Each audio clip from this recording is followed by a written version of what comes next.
YPK es presentado por Unicop, Central Nacional de Cooperativas, con los auspicios de Drelisman Abogados, Pretor, CMS, Declaramos Victoria a la Incertidumbre, Unión, SRL, una empresa orgullosa de su pasado, su presente y apasionada por su futuro.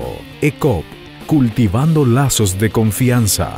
VIXA, Buró de Información Comercial. Detrás de cada persona hay una historia. Con el apoyo de Metiri, Soluciones de Recursos Humanos, y GDM, Gestión de Mantenimiento. Un programa de BDO, Auditores y Consultores y Capital Humano. Construimos vínculos.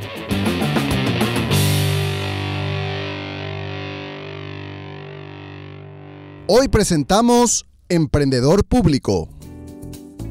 Bienvenidos a YPK. Hoy vamos a hablar de un tema muy importante y recurrente para este tiempo, donde gran parte de los países de la región necesitan conocer muy bien los conceptos de los que vamos a hablar enseguida, nada más con especialistas, y particularmente el caso paraguayo, donde una de las principales críticas deviene justamente de la falta de conocimiento o de aplicación de las herramientas digitales o tecnológicas para dar una respuesta eficaz, oportuna a los reclamos y demandas de la ciudadanía en tiempos de pandemia, donde obviamente la tolerancia y la paciencia también se reduce al mínimo. La necesidad de respuesta es gigantesca.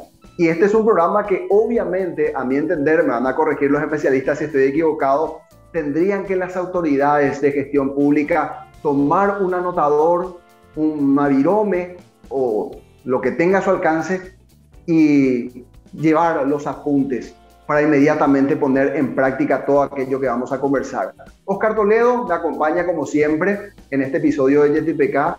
Oscar, quiero pedirte, además del saludo a los televidentes, que puedas presentar a los especialistas que nos acompañan en esta ocasión, por favor.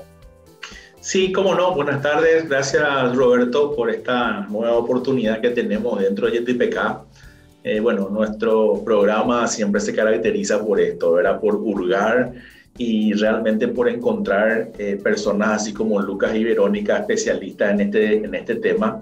Ellos son representantes del área académica del Instituto I+E, Instituto de Investigación Económica de Argentina, uno de los institutos podríamos decir uno de los número uno en todo lo que significa investigación económica para el desarrollo. Y hoy tenemos un tema, ¿verdad?, específico, ¿verdad?, hablar un poco todo lo que significa ese tema de transformación digital y todo lo que es GovLab, que veníamos hablando siempre, Roberto. O sea, decimos siempre nosotros, este tema de Revolución 4.0 es un tema antes de la pandemia, ¿verdad? Yo creo que la pandemia lo que debería haber hecho es que realmente acelerar estos procesos. Bueno, parte de ese proceso hoy es la manera con que hoy estamos conectados, por ejemplo, ¿verdad? O sea, a través de una videoconferencia poder estar haciendo el desarrollo de un tema tan importante y en este preciso momento un poco respetando incluso con protocolos sanitarios hacer un programa de televisión, ¿verdad? O si no, deberíamos haber viajado a Buenos Aires para tener estas opiniones o haber traído a Lucas y a Verónica Asunción, que ya conocen Asunción, también para participar de nuestro programa, Roberto. Así es que estamos con dos profesionales de primer orden como para poder desarrollar y abordar un poco a través incluso de alianzas estratégicas, ¿verdad? Porque aquí tenemos que entender que lo que estamos tratando de hacer también es conectarnos con otra gente, con otros institutos, ¿verdad? En el caso de GovLab, conectado con la Universidad de Nueva York, por ejemplo, con otros casos como otros desarrollos a nivel, qué sé yo, de diplomados, como para abogados en finanzas, conectados con la Universidad de Pompeu Fabra, y cosas así. Entonces, creo que es la mejor versión de manera a abordar este tema que nos apasiona realmente, ¿verdad? Hoy más que nunca, así como dijiste, Roberto, ¿qué es lo que precisamos, ¿verdad? Precisamos a nivel del cúmulo de informaciones que produce el Estado, a nivel de cúmulo de informaciones que produce el sector público, esa información que realmente pueda ayudar a tomar la decisión de lo más rápido posible. ¿Por qué? Y porque esa es la gestión. O sea, si nosotros queremos hablar de mejora, y estuvimos ya charlando de este tema bastante, ¿verdad?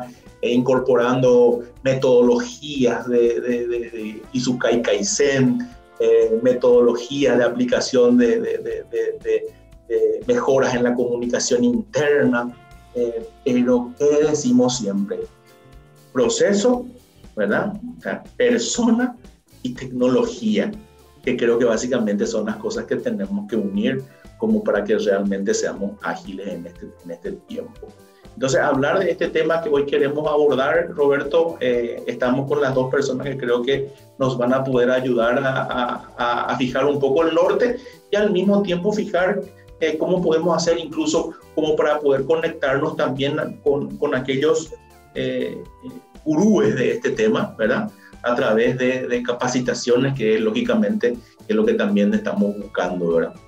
Bueno, Roberto, creo que ese es el objetivo un poco de esta charla en esta tarde, y que básicamente tanto Lucas como Verónica nos puedan abordar este tema apasionante realmente. Así es, Lucas, Verónica, siéntanse libres ustedes de responder al que le quede mejor, dar respuesta al primer planteamiento como para desarrollar esta charla. Y uno se pregunta, en el caso paraguayo, me imagino será una situación similar la que vi en otros países, hoy por hoy decir que los gobiernos no tienen acceso a la tecnología, pues resulta muy inverosímil. Ahora, que le estén dando el uso adecuado a la tecnología como para poder satisfacer la demanda de la ciudadanía a los intereses inmediatos, y en este caso, como decía en la introducción, a las necesidades, por ejemplo, del sistema sanitario, quizá allí esté el déficit, porque datos poseen, quizá tengan las herramientas, pero el método, ¿será que lo están aplicando como corresponde? Y allí, Lucas, Verónica, me gustaría que puedan ilustrarnos también y a los televidentes acerca de lo que implica el concepto de gobernanza digital, por favor. Bueno, muy buenas tardes. Primero agradecerte a vos, Roberto, agradecerle a Oscar, agradecerle a BDO la oportunidad de participar en este programa, y tal como decía Oscar, la verdad es que es un gusto para nosotros desde el Instituto de Investigación y Educación Económica volver a participar en una actividad conjunta con BDO. Ya hemos tenido algunas experiencias en temas de capacitación, de formación, con lo cual ahora aspiramos a estar a la altura de lo que hemos logrado en años anteriores. Y básicamente coincido plenamente con lo que están comentando, digamos. Vivimos en una época que está asignada por lo que llamamos la Revolución 4.0, con irrupciones tecnológicas, como por ejemplo la inteligencia artificial, que además están generando un verdadero terremoto, digamos, a nivel mundial. En este sentido, yo coincido plenamente con lo que comentaba Oscar hace un momento, de que en realidad estamos hablando de tendencias que no es que han aparecido como consecuencia de la pandemia, no es algo nuevo, sino que son tendencias que vienen ocurriendo desde hace varios años y que la pandemia más bien las ha profundizado. Entonces, en ese sentido, esto del COVID no ha modificado nada, sino que ha acelerado, digamos, las tendencias que veníamos viendo. En otras cosas, por supuesto que ha generado cambios disruptivos y estamos empezando de cero. Pero en esto yo no veo algo nuevo, digamos.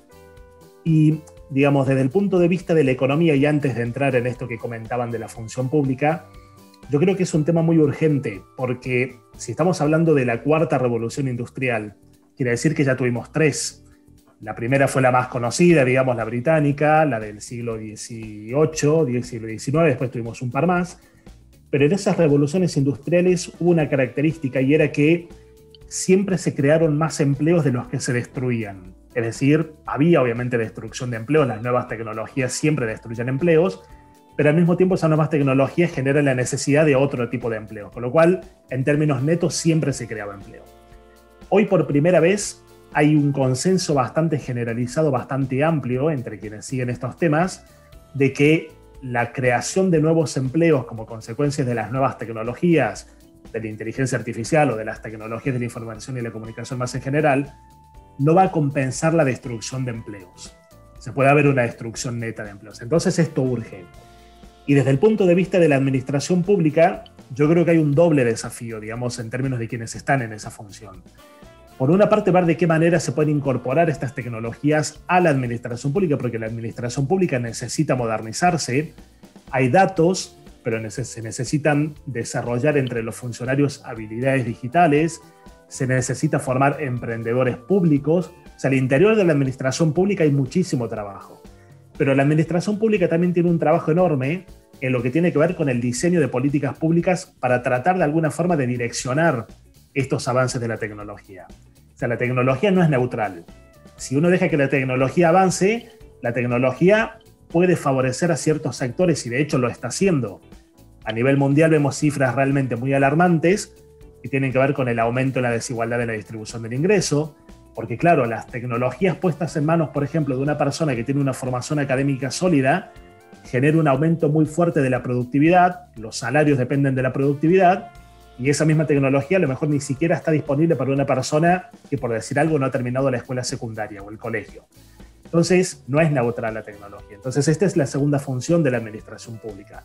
Por una parte, modernizarse ella misma, incorporar habilidades digitales, formar emprendedores públicos, y por otra parte, diseñar políticas públicas de cara al futuro para algo que parece bastante irreversible y que, como comentamos recién, no es neutral. Tiene un sesgo muy marcado hacia personas de más educación y puede generar realmente problemas, como comentábamos recién, en términos de la distribución del ingreso. Entonces creo que es una necesidad urgente. Esta es la cara negativa. La cara positiva es que la tecnología, la revolución 4.0, es la gran promesa de aumento de productividad a nivel mundial. Esta es la otra cara, la cara más optimista y la cara que creo que vale la pena mirar. Antes del COVID también veníamos viendo que la mayor parte de las economías mundiales venían mostrando datos bastante pobres de crecimiento económico, seguramente porque la productividad estaba muy estancada. Bueno, y ahora esta revolución industrial 4.0 promete reactivar el crecimiento económico vía más productividad. Entonces hay que mirar las dos cosas, y en las dos hace falta la intervención del Estado. Brillante. Verónica, si nos hace una introducción también. No, solamente para complementar a lo que decía Lucas, en lo que es la administración pública, incorporar este tipo de herramientas implica también, desde el lado positivo, facilitar los trámites a las personas también, ¿no? Un montón de accesos que hoy implican muchísimo tiempo, de pérdidas de tiempo, de papeles, etcétera. La introducción de inteligencia artificial y de las nuevas tecnologías va a hacer que sea mucho más dinámico. Si bien obviamente que va a implicar una pérdida de empleo, pero sí, posiblemente el ciudadano va a estar mucho más beneficiado también. Entonces es importante tratar de complementar un poquito las dos cosas, ¿no? Ir capacitando al que está. Y bueno, al menos no sé cómo será en Paraguay, pero acá tenemos siempre las personas que están hace muchísimos años en el Estado y ya quedan fijos. Y bueno, es un sector del cual hay que pensar mucho, porque no son personas que se van a ir, sino que hay personas que hay que pensar para capacitar. Efectivamente. Y allí, Oscar, antes de que puedas lanzarle una pregunta a nuestros especialistas, cuando le escuchaba a Lucas y ahora que reforzó la idea Verónica, pues mi cerebro literalmente se parte en dos vertientes. La primera que me provoca un shock, tengo que reconocerlo, es hablar del concepto de emprendedor público, que para mí es una ruptura cultural, porque normalmente vemos que el funcionario público, en su mayor proporción, hay excepciones obviamente, está como anquilosado en el cargo y ya esperando la jubilación. Así que el concepto de emprendedurismo quizá sea un concepto muy forzado para lo que normalmente estamos acostumbrados a percibir como servicio público. Y por el otro lado, el manejo de datos, no solamente para una respuesta eficaz o rápida, sino el manejo de datos como plataforma para una política pública de rendimiento a largo plazo e incluso de rediseño de una estrategia de mercado. ¡Qué genial que tengamos gobernantes con esa visión! A tal punto que su incidencia pueda determinar, por ejemplo, cuál va a ser el ritmo de la prestación de servicio o la generación de empleo o la prestación de servicio o generación de productos en el mercado. ¡Qué genial! Porque ni siquiera estamos hablando de un Estado intervencionista, sino un verdadero coach que pueda hacer que el mercado se mueva conforme a sus mejores oportunidades. Pero cuando me hablan de eso, parece que están hablándome de un sueño. ¿Será que esto ya está ocurriendo, Lucas? Yo creo, Roberto, que has mencionado 2 o 3 temas en los cuales vale la pena profundizar. Primero, tendemos a ver al Estado de una forma que yo creo que no es justa. Digamos, no es justa. Estamos acostumbrados a verlo de una manera con cierta evidencia, pero también creo que hay que mirar otro tipo de elementos. Por una parte, creemos que el Estado solamente tiene un rol regulador en lo que tiene que ver con este tipo de actividades. Y obviamente tiene que tener un rol regulador. Por ejemplo, Verónica es una persona que está trabajando muchísimo con el tema del vínculo entre el uso de la información y los derechos de las personas, ¿no? Este tema un poco gris, sobre el cual hay muy pocas normativas, el acceso a los datos, la privacidad de los datos. Antes de la presentación, vos, Roberto, comentabas el caso de Israel, de personas cuyos datos están totalmente en propiedad del Estado. Suena como algo fascinante, pero al mismo tiempo genera algunos interrogantes, digamos, porque a fin de cuentas parece que el Estado sabe de nosotros incluso cosas que no sabemos, ¿no? Con lo cual ahí hay un tema... El gran hermano. Sí, totalmente. Ahí hay un tema que Verónica lo está diciendo, a lo mejor después profundizar ella, pero es un tema tremendo. En todo caso, yo creo que el Estado no tiene que tener solamente un rol regulador. Tiene que haber regulación de este tipo de cosas porque, como comentábamos recién, estas tecnologías no son neutrales. Entonces, tiene que haber un tipo de directriz. Y no estoy hablando regular para bloquear el avance, sino regular realmente para que la mayor parte de la sociedad se pueda beneficiar de este tipo de cosas. Ahora, regular también implica ser reactivos. O sea, ¿qué me imagino yo en un Estado regulador? Me imagino un Estado que está mirando qué nuevas actividades genera el sector privado y que a partir de eso piensa qué hay que regular, qué leyes hay que armar. Bueno, eso es muy reactivo, digamos. Y es verdad que a veces hay que hacerlo, pero yo creo que hace falta una actitud del Estado mucho más proactiva, que el Estado se empiece a involucrar en este tipo de cosas. Y de hecho, hay algunas investigadoras muy interesantes. Por ejemplo, hay una economista que se llama Mariana Mazzucato, que ha escrito varios libros muy interesantes sobre el tema, y ella defiende este rol del Estado emprendedor. Como diciendo, es verdad que muchas de las iniciativas más geniales en términos de tecnología se han desarrollado con innovación privada, etcétera, pero también desmitifica un poco este tema de que todos los grandes inventos salieron de una persona en un garage trabajando con un ordenador y sin nada. Porque de hecho muchas de las invenciones iniciales que posibilitaron, por ejemplo, la creación del teléfono inteligente, fueron desarrolladas por el sector público. Internet, el correo electrónico. Ella tiene un libro muy interesante que se llama El Estado Emprendedor, donde da muchísimos ejemplos de cómo iniciativas privadas lo que hicieron fue tomar creaciones hechas o financiadas por el sector público, con lo cual digo, no es ni una cosa ni la otra, ni quitarle mérito a la iniciativa privada y tampoco pensar que el Estado no es capaz de hacer este tipo de cosas. Y en ese sentido yo creo que el Estado puede tener algunas áreas que estén un poco más estancadas, pero tiene perfectamente las mismas posibilidades de alcanzar niveles de productividad similares a los que tiene el sector privado. Digamos, hoy ya no es una cuestión de podría alcanzar esos niveles, hoy ya es una cuestión imperiosa. Ante esta ola, el sector público tiene que empezar a trabajar y a ponerse las pilas. Entonces creo que aquí hay varios elementos para profundizar. Oscar. Me sacaste de la palabra, me encantó y incluso lo registré aquí, el tema de emprendedores públicos, que creo que es un tema disruptivo.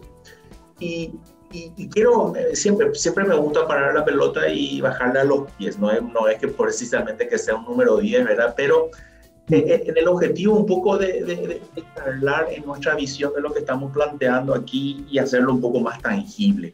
¿Qué es lo que al Estado hoy le cuesta? ¿Y cuándo el Estado resulta ineficiente, Roberto, Lucas, Verónica? Cuando en su gestión o cuando los procesos de su gestión y en sus procesos misionales no cumplen. Es decir, hay insatisfacción de la ciudadanía en cuanto al cumplimiento de esa institución, ya sea salud, infraestructura, energía, agua, que son un poco los temas del ciudadano común, del ciudadano que todos los días tenemos que usar ese tipo de cosas, al cual permanentemente al Estado se le presenta como un Estado paquidérmico, ¿verdad? O sea, moverle a un Estado paquidérmico resulta, no sé, una cosa ineficiente por todos los lados. Y qué interesante, Roberto, este concepto. O sea, yo quiero modificar cosas en contrataciones públicas, porque ese es mi problema. O sea, ¿Dónde tengo problemas o inconvenientes en mi gestión? Y no sé contratar. O mis términos de referencia no están conformes o están alineados a cosas que no corresponden. O mi gestión, en vez de sacar cosas que tengan que sacar en 30 días, lo saco en 90, 120 o en 5 meses y todos dicen hoy, no, destruyamos la ley de contratación. Cuando evidentemente la ley lo único que hace es transparentar una gestión tan importante y en donde ahí es donde realmente me hace ruido este tema de emprendedores públicos. ¿Qué es lo que tengo que tener, Roberto, ahora entonces? Dentro del perfil de gente que se va a incorporar, y no precisamente también aquí usar la pandemia como para decir, no, el que, qué sé yo, o sea, con mucho respeto voy a decir esto, ¿verdad? No, falleció un familiar y por ende tiene que ocupar el cargo una persona. Cuando todos estamos trabajando en una adecuación de perfiles y lo que necesitamos es cada día que el Estado sea eficiente.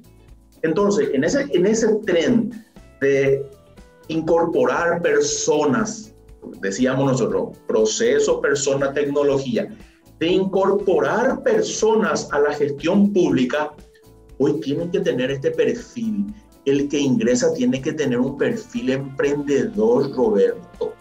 ¿Por qué? Porque le voy a poner a trabajar, no en lo que está haciendo hoy como gestión el sector público. No, vas a entrar y vas a analizar y vas a emprender este proceso de contrataciones y me vas a presentar un nuevo modelo más tecnológico, más con toda la información que tenés, o sea, porque creo que eso es lo que hoy, incluso con la nueva generación que básicamente está viniendo o ya están incorporadas dentro del sector público, lo que tenemos que hacer. O sea, finalmente dar un paso al costado a aquellos que un poco tenemos mucho temor a la tecnología y dar paso a estos jóvenes brillantes que hoy tienen que tener ese concepto y hablamos permanentemente en este podcast también hablamos de este tema, Roberto, ¿verdad? Y le damos como decían los peruanos, le damos mucha bulla a esto, ¿verdad? La importancia de los emprendedores. O sea, yo creo que hoy, y en pandemia vimos esto, ¿verdad? Cómo la gente fue resiliente y se generaron miles de ideas. Esas ideas son las que son necesarias en el sector público desde esta perspectiva, Lucas, Verónica, y así yo entiendo el tema de emprendedores públicos. Corríjame si estoy equivocado. No, es muy correcto lo que estás comentando, Oscar, y nosotros es un tema que desde el instituto lo venimos trabajando desde hace unos cuantos años, sobre todo porque cuando vos profundizabas en esto, yo pensaba qué tipo de requerimientos necesitaremos para poder definir, por ejemplo, que una persona es emprendedora, ¿no?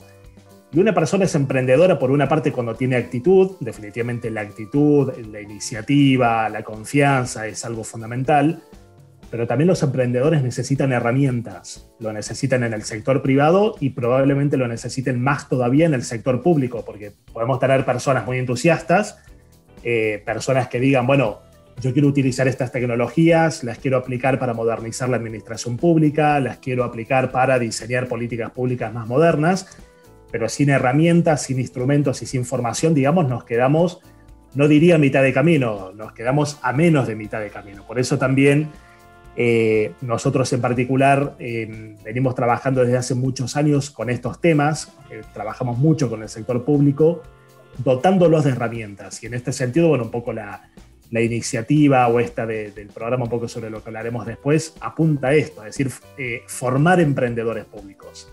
Queremos tenerlos, pero para tenerlos hay que formarlos. Y formarlos implica pasar por procesos que involucren capacitación, estar en contacto con expertos, ver cuáles son las últimas tendencias, aplicar esas tendencias y esas herramientas a problemas concretos.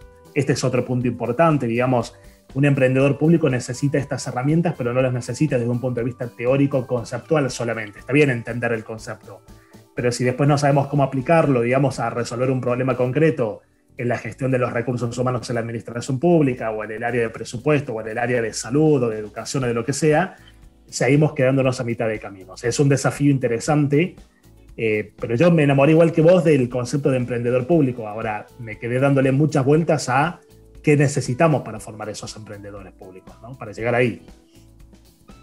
Y es una pregunta que vamos a desarrollar seguro. Perdón, Verónica, porque también tengo algunas consultas. Sí, por favor, adelante.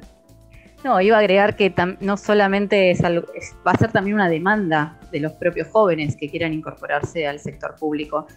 Les pasa al sector privado. Ustedes fíjense que la gente de recursos humanos está analizando cómo cambiar el recurso humano, digamos, la política de recursos humanos de sus empresas para retener a la gente joven en las empresas, porque cambian mucho. Y en el Estado va a pasar exactamente lo mismo. Hay que ir adaptándose a las nuevas necesidades de la gente que va a trabajar en un futuro, ¿no? Así que me parece que el tema de emprendedor público es algo fundamental y la capacitación es algo que no va a quedar otra, o sea, lo van a tener que hacer sí o sí. Ahora, yo también pensaba... Sí, perdón, Roberto, te interrumpí. No, simplemente quería agregar algo más a esto que se comentaba ahora. Y es que, claro, motivar a los jóvenes para entrar al sector público implica hacer también una reingeniería, por usar un término más del sector privado, tremenda. Porque, por ejemplo, no sé en Paraguay, pero en términos generales en América Latina y a nivel mundial me animaría a decir, los salarios públicos están bastante por debajo de los salarios privados, dependiendo de algunos sectores, ¿no? Y obviamente dependiendo de los niveles.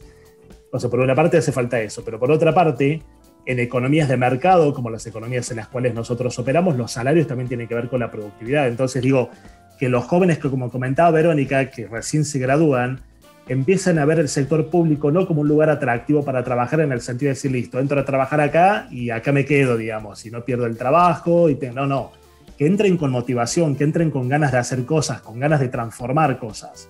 Cuando uno entra a una empresa privada, a una tecnológica, cuando se entra a trabajar en Google, etcétera, uno tiene como la impresión, no me ha pasado, ¿no? Pero lo hablo por personas que uno conoce, entran con un entusiasmo tremendo, digamos, diciendo, entro acá para transformar el mundo. Bueno, si pudiéramos generar un poco de esa motivación para quienes entran al sector público, que tienen la misma responsabilidad de transformar el mundo que quienes trabajan en Google o en cualquier otra empresa tecnológica, yo creo que haríamos un gran trabajo. Pero para eso hay que generar las condiciones que motiven a la gente a entrar al sector público. Agregar esto simplemente. Roberto, sin duda, Lucas. Sí. Roberto, te hago el siguiente desafío antes de irnos a la pausa. Sí. O como comunicador. Entonces, el lunes vamos a sacar un anuncio en ABC donde decimos que vamos a contratar personas en el sector público, pero para modificar todo el proceso de licitaciones en instituciones. Entonces, necesitamos emprendedores para eso. Y con un salario relativo a gente que trabaja en Itaipú. ¿Qué te parece? Siga con nosotros que al regresar de la pausa, además de responder al planteamiento de Óscar Toledo, insistiremos en el abordaje de cómo el uso de la tecnología y el análisis de datos debe servir a los gobiernos para volverse eficientes. Ya volvemos.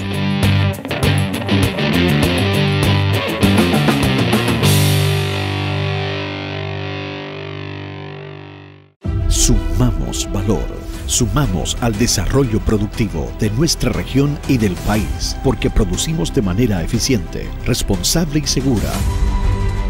Sumamos al cuidado del medio ambiente, porque aprovechamos racionalmente, mejoramos, conservamos y restauramos los recursos naturales. Sumamos al desarrollo social, mediante la educación en valores de nuestros jóvenes y niños, que crecen con una cultura de producción, conservación y sentido de pertenencia. Sumamos al desarrollo de la comunidad a través de accesos a educación, trabajo, salud, recreación sana y calidad de vida. Sumamos valor a todo lo que hacemos, porque hoy producimos sosteniblemente y preservamos nuestra tierra para que mañana sigamos produciendo más y mejor. Bolsa Verde, rentable, ambientalmente sostenible y socialmente transformadora.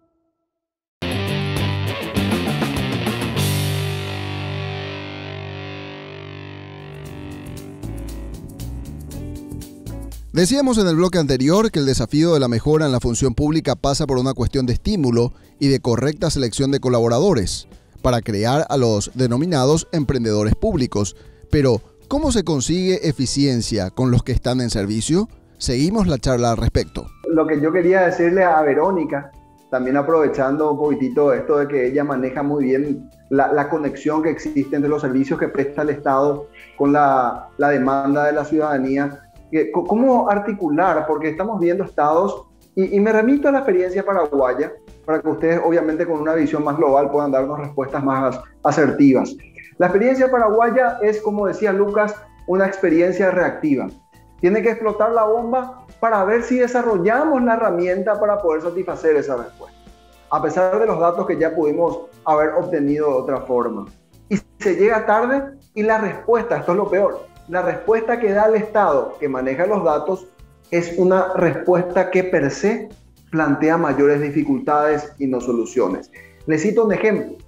Estamos con la peor carga de gasto de bolsillo en el sistema sanitario Paraguay, comparando los países de la región, de acuerdo a indicadores que se compartieron. Y el gobierno dice, nosotros nos hacemos cargo. Hay una realidad de mercado que las empresas no están licitando con nosotros, no les satisface nuestra convocatoria, prefieren venderle al consumidor directo. Entonces nosotros vamos a disponibilizar una herramienta para poder cubrir los gastos de bolsillo de la gente. Ponen a disposición de la ciudadanía un método, una aplicación que se le denominaron Cultivo Medicamentos, que básicamente sería ayudarte para acceder a medicamentos, su traducción. Pero la aplicabilidad del método hacía que la gente no recurra a él porque las barreras burocráticas eran mayores que intentar absorber el gasto de bolsillo. Es una respuesta absolutamente insatisfactoria, que no generó el resultado esperado, y ya inmediatamente se instala el concepto en los medios de comunicación de que se trataba simplemente de una cortina de humo para decir estamos haciendo algo, por lo menos, y tranquilizar psicológicamente a la ciudadanía para de alguna manera aminorar la carga del reproche por la falta de gestión. Entonces, ¿a qué quiero llegar con toda esta introducción, Verónica?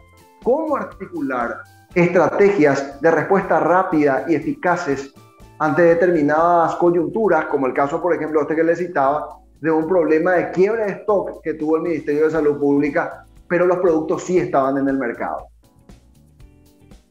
Claro, bueno, lo que me mencionás es algo que lamentablemente se repite en muchos lugares de Latinoamérica y en Argentina también.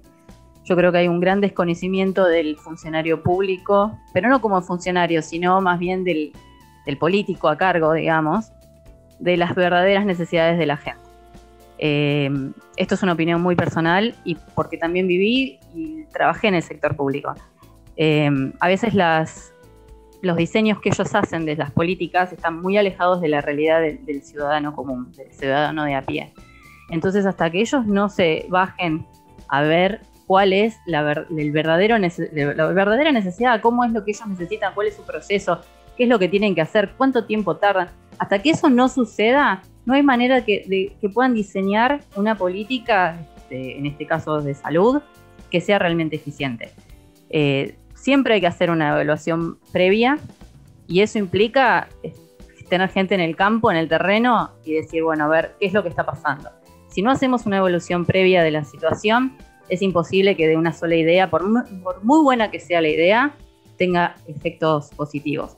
Entonces, en realidad, se tendría que hacer eso, o sea, la evaluación previa, una intermedia. La evaluación intermedia de la política lo que te permite es ir viendo, diciendo, bueno, si esto no es el camino, tenés tiempo para retrasar y replanteártelo y hacerlo de nuevo.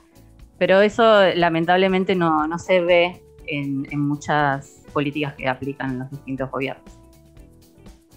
Lucas, Oscar, quisiera seguir con este concepto que estamos desarrollando y traer un poquitito algo que recogí en el libro que escribió Adam Kahane, que él mismo lo denomina su libro Cómo resolver problemas complejos, y se basa en su experiencia de intermediario para encontrar una solución a un conflicto tan dramático como el que vivió Sudáfrica a inicio de la década de los 90, y donde se da una particularidad. Dice que los sudafricanos estaban en una encrucijada, si es que tomaban el camino más práctico o un camino mucho más complejo y hasta de milagro. El camino más práctico, como ellos lo habían definido, era sentarse a rezarle a Dios para que dé una respuesta. Era el más práctico. El más milagroso era intentar coordinar acciones conjuntas entre bandos totalmente opuestos. Allí estaba el milagro de la operación para superar el apartheid. Y habían tres escenarios que los analistas, como ustedes, habían estudiado con datos objetivos, con propuestas, con soluciones de corto, mediano y largo plazo y con diferentes escenarios para que sean ellos, en medio de ese diálogo entre bandos que estaban totalmente opuestos, escoger cuál era el mejor camino conforme a esos datos que fueron analizados y que eran datos objetivos. El primer escenario planteaba un status quo, que siga el gobierno de la minoría blanca administrando el país. El segundo escenario hablaba de la posibilidad de una alternancia, que vengan los sectores reaccionarios a hacerse cargo, pero planteaba una encrucijada, que la economía podría deteriorarse por esa ansiedad de querer mejorar la situación o la calidad de vida de aquellos que fueron históricamente postergados y que puedan incurrir en una suerte de mal gasto. Y el tercer escenario era que pueda existir un cogobierno consensuado donde las mejoras iban a ser pequeñas, sistemáticas y en el largo plazo. En ese escenario le decían, resuelvan ustedes. ¿Cuál es el modelo de gobierno que desean aplicar? Hoy nuestras necesidades son emergentes. Evidentemente hay sectores muy postergados. Se habla de un cambio de gobierno, incluso en medio de la crisis se dice que se vaya a este gobierno corrupto e ineficiente, para que venga otro sin una plataforma y quizás repetir los mismos vicios. Es la primera pregunta que uno se hace. ¿Por qué hago todo este planteamiento? Porque me hago la idea, Lucas, y ampliar o amplificar mis conocimientos, si es que estoy equivocado, de que aún en la gobernanza digital, con estas plataformas, no hay una respuesta inmediata, porque también supone un quiebre, una ruptura cultural y una aplicación que vaya siendo progresiva hasta poder alcanzar el objetivo que todos deseamos. ¿Cómo sentamos las bases para que efectivamente esto se pueda hacer? Es la gran interrogante que uno tiene. Yo creo que es un punto importante, Roberto. Hablando de libros, vos comentaste un libro muy interesante que leíste hace poco. Yo voy a comentar otro. Leí un libro de un economista del MIT que se llama Daron Acemoglu, que es conocido porque escribió un libro hace algunos años que se llama ¿Por qué fracasan los países?, en coautoría con otra persona. Y el libro que escribió, el último, que es del año 2019, se llama El corredor estrecho. Y básicamente ellos están hablando de cómo las sociedades, digamos, degeneran para distintos niveles de desarrollo o de intervención del Estado, etcétera, en función del equilibrio que hay entre las habilidades que desarrolla la ciudadanía y las habilidades que desarrolla el Estado. En ese sentido, digamos, hablan mucho, por ejemplo, de la importancia de construir un gobierno colaborativo, de la participación ciudadana, etcétera, etcétera, para que la ciudadanía, por una parte, exija cosas al Estado, como comentaba Verónica recién, pero por otra parte vaya controlando el poder del Estado. Entonces, yo creo que el punto de partida para pensar cuál es la mejor combinación en esto que comentabas es construir una relación de mutua confianza. Y hoy hay desconfianza de parte y parte. Cuando uno mira, por ejemplo, algunas encuestas en las cuales, encuestas bien hechas, que son representativas, etcétera, etcétera, en las cuales se les pregunta a las personas por su nivel de confianza en las instituciones, el nivel de respuestas en América Latina es muy pobre. En América Latina no hay confianza en las instituciones, y cuando estamos hablando de las instituciones, básicamente hablamos de las instituciones públicas. No hay confianza en el sector público, no hay confianza en la capacidad del sector público, no hay confianza en la forma como el sector público genera políticas públicas. Con lo cual, desde ese punto de vista, digamos, cualquier iniciativa que genere el Estado, o buena parte de las iniciativas que genere el Estado en términos de implementación de tecnologías, de aplicación de tecnologías, ya va a ser recibido por una visión de desconfianza por parte de la ciudadanía, y es altamente probable que la gente directamente decida no participar. Con lo cual, cuando vos recién hablabas también de esto del corto plazo, del mediano plazo, de las soluciones más prácticas, de las soluciones óptimas, esto también implica un proceso, digamos, implica un proceso de concientizar a la sociedad, de lograr que la sociedad vuelva a generar confianza, también de que el gobierno empiece a dar más muestras, no digo que no las dé, pero a veces son bastante escasas, de eficiencia en el manejo de los recursos, de capacidad, en la gestión, etcétera, etcétera. Entonces, hay un trabajo enorme. Yo me imagino hoy nuestros gobiernos poniendo las mejores herramientas digitales, las plataformas tecnológicas, aplicando inteligencia artificial, tecnologías de la información y la comunicación para la solución de problemas públicos con una ciudadanía totalmente decepcionada y desconfiada. Para mí es como tirar cosas en saco roto, como se dice vulgarmente. O sea, no es desperdiciar recursos. Con esto no estoy diciendo desarrollemos confianza en la ciudadanía y de aquí en 10 años empezamos a hacer cosas, no. Pero yo creo que es un proceso paralelo y que tiene que abordarse de forma integral. No sé, Óscar, vos cómo lo ves, pero yo creo que es importante tener como este equilibrio, y en ese sentido el libro que mencionaba de Acemoglu apunta a esto, a un equilibrio entre la forma como avanza el Estado y la forma como avanza la ciudadanía. Si uno se queda por detrás, el resultado es o una ciudadanía totalmente fuera de control o un Estado que actúa de forma totalmente despótica, digamos, de forma totalmente dictatorial, y las dos soluciones no son óptimas socialmente. Óscar. Tal cual. Yo creo que, así como decías, Lucas, el hecho de que, o sea, no podemos realmente disociar el sector público o sector privado.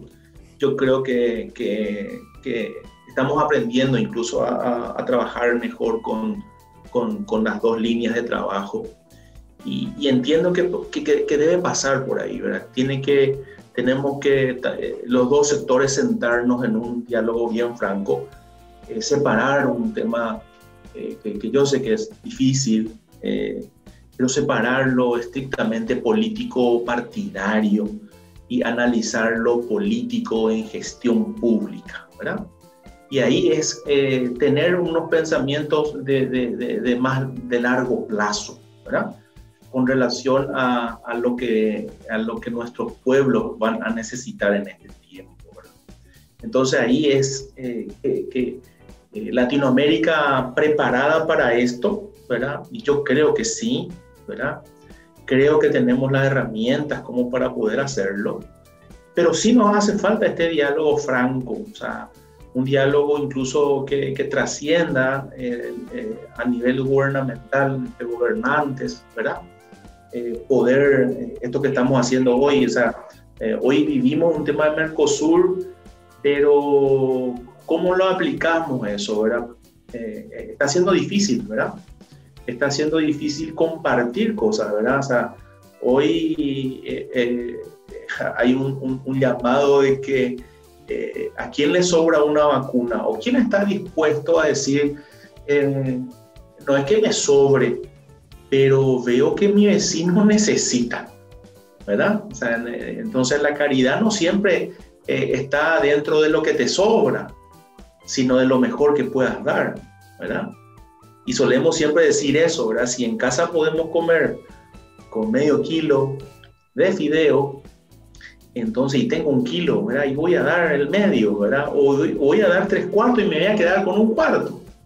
Entonces, ¿qué necesitamos en este diálogo? Y necesitamos realmente ser más francos, ser más disruptivos también, ¿verdad? Entender de lo que necesitan nuestros ciudadanos, acercarnos a ese ciudadano, como decía Vero, a ese que anda de a pie, ¿verdad? Sin ser, no estoy hablando de ser de la izquierda, ni de la derecha, ni del centro, sino estoy hablando de solamente de mejora en la gestión, ¿verdad? Y yo creo que pasa fundamentalmente por empezar a introducir nuevos conceptos, ¿verdad? Así como el que estamos hablando, ¿verdad? Nuevos conceptos y nuevas habilidades. Entonces yo confío mucho en la capacitación, yo confío mucho en el desarrollo de las personas a través de la capacitación. Entonces ahí tenemos que estar abiertos a eso que mencionaste, Roberto. O sea, le preguntamos a la gente de Israel qué ella hizo, ¿verdad? Entonces, ¿qué cosas podemos hacer nosotros, verdad? Y ahí es donde siempre solemos decir, al otro lado del océano parece que se piensa más, ¿verdad? No, lo que pasa es que al otro lado amanece más temprano nomás. Entonces, tienen más tiempo y nos ganan temporalmente. Por eso, generalmente, cuando más lejos te vas, uno te gana 12 horas, ¿verdad? Y el otro te ganó, qué sé yo, 6 horas, 5 horas, y así estamos, ¿verdad? En este momento, en Argentina, y nos ganan 1 hora, ¿verdad? Lo bueno es que cuando ellos están durmiendo, nosotros seguimos trabajando y pensando, entonces ahí podemos ganar un poco de tiempo. O sea, que esa es la habilidad que tenemos que tener en saber absorber también, Lucas. Poder capacitar. Y siga con nosotros, que al volver de la pausa les contaremos los detalles de una capacitación trabajada en conjunto por el Instituto BDO y el Instituto de Investigación y Educación Económica de Argentina sobre gobernanza digital. En breve regresamos.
La firma de auditoría y consultoría BDO desarrolló un plan de respuesta empresarial a la pandemia de COVID-19.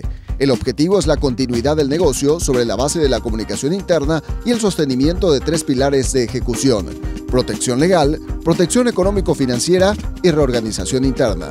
Conozca más ingresando al sitio www.bdo.com.pi. BDO, líderes en servicio excepcional al cliente.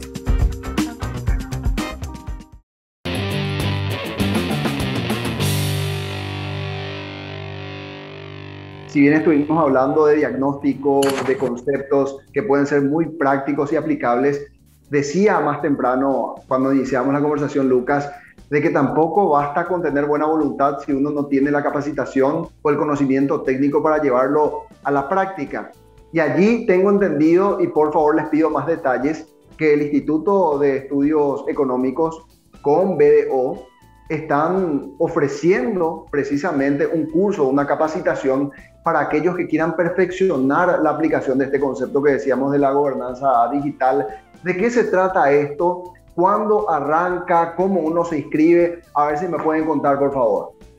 Bueno, ahí, si te parece, vamos a dividirnos la tarea con Verónica. Yo doy una breve introducción a la parte más conceptual y después Verónica también proporciona información importante sobre algunas cuestiones un poco más aterrizadas. Este es un programa ejecutivo en gobernanza innovadora en la era digital, que es un programa que desde el instituto hemos diseñado originalmente con el GovLab de la Universidad de Nueva York, de la New York University. Es un partner nuestro, con ellos venimos trabajando desde hace tiempo, en particular venimos trabajando desde hace varios años con Victoria Alsina, que es miembro de este importante centro. El GovLab de NYU, de la Universidad de Nueva York, es probablemente el centro más prestigioso a nivel mundial en temas de innovación pública mediante el manejo de datos. Entonces venimos trabajando con ellos desde hace tiempo y a partir de esto hemos diseñado este programa ejecutivo que comienza, y bueno, ahora Verónica dará un poquito más de información, pero comienza ahora a fines de mayo. Y es un programa que está dirigido básicamente a funcionarios públicos de la región, que tiene por objetivo, en realidad tiene 2 grandes objetivos. El primer gran objetivo es el de formar emprendedores públicos. Volvemos al concepto, digamos, del cual hablamos hace un momento, pero ahora pasamos al tema de la formación de emprendedores públicos. ¿Y cómo lo esperamos hacer? A través del programa ejecutivo, dotándolos de herramientas digitales. O sea, básicamente la idea es que un funcionario público de distintos niveles, desde el primer nivel hasta un segundo nivel, curse de primera mano con profesionales como Victoria Alsina, como Beth Novak, digamos todos del GovLab de primer nivel, un programa en el cual termine obteniendo al final, aparte de una certificación entregada por el GovLab de la Universidad de Nueva York, lo cual es muy importante, un conjunto de herramientas muy prácticas, herramientas digitales para convertirse en un emprendedor público con la visión de resolver problemas públicos, o sea, con una visión muy concreta.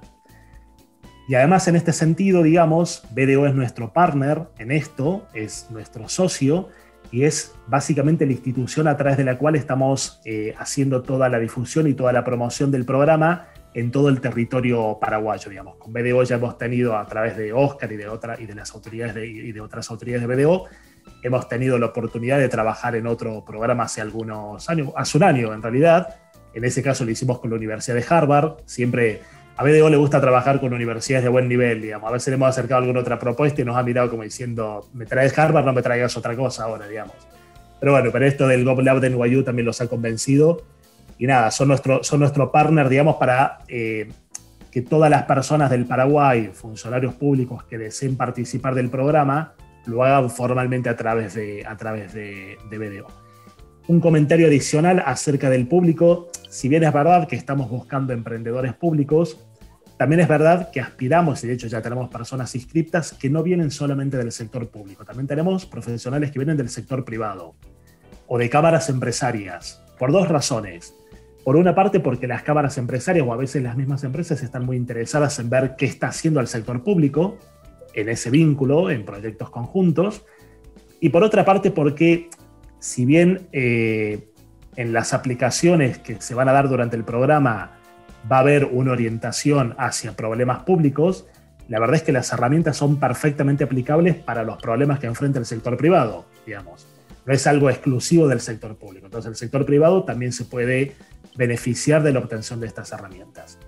Con lo cual, nada, básicamente este es el programa. Se van a ver temas como tecnología y gobierno digital, se van a dar herramientas para definir problemas públicos, todo lo que tiene que ver con el diseño de políticas públicas basadas en el diseño centrado en personas, data analytical thinking, innovación abierta, escaneo de buenas prácticas, porque en este tema de las políticas públicas también a veces viene bien relevar cuáles son las mejores prácticas, cómo realizar experimentos en la administración pública, la importancia de las asociaciones público-privadas. Bueno, estas son algunas de las herramientas o de los grandes temas que obviamente las personas que estén interesadas después podrán tener con mucho más detalle. Esto más desde lo conceptual y lo académico. Pero ahora vos tenés información ya sobre cuestiones más concretas, más operativas, ¿no? Para agregar a lo que comentaba Lucas, los que tengan miedo, las sesiones van a ser en español, algunas en inglés, pero van a tener traducción automática. Así que por ese lado no habría inconvenientes, incluso los materiales también van a estar en español, salvo los que no sean optativos, los que no sean obligatorios, perdón, que sean optativos, esos también pueden estar en inglés. En cuanto a las inscripciones, todas las vamos a hacer a través de BDO, del área de capacitación. Van a tener que completar un formulario con sus datos y dejar un currículum. Pero para inscribirse se tienen que contactar sí o sí con BDO. Desde el ISMAC vamos a hacer toda una campaña de difusión en redes masiva. Y así que también vamos a estar en conjunto, nos van a ver un poquito por redes sociales. Y después, bueno, contarles que empieza el 31 de mayo, culmina el 22 de julio. Son 10 sesiones de 3 horas cada una, desde las 7 de la tarde hasta las 10 de la noche, horario argentino. No recuerdo qué diferencia horaria tenemos con Paraguay, creo que una hora menos. Una hora menos, así que en su caso sería de 6 de la tarde a 9 de la noche, con un pequeño break en el medio.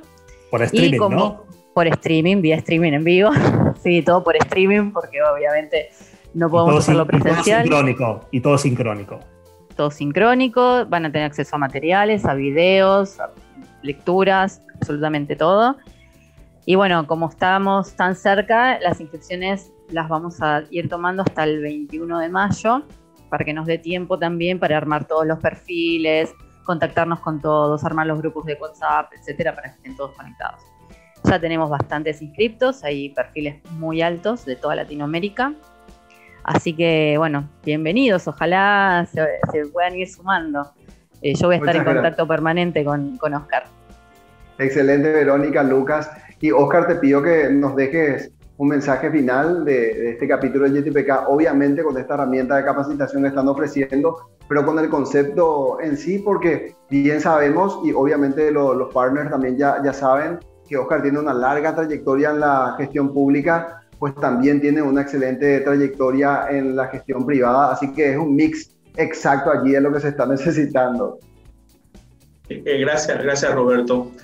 Y bueno, este capítulo, como bien lo dijimos, Roberto, que quisimos abordar un tema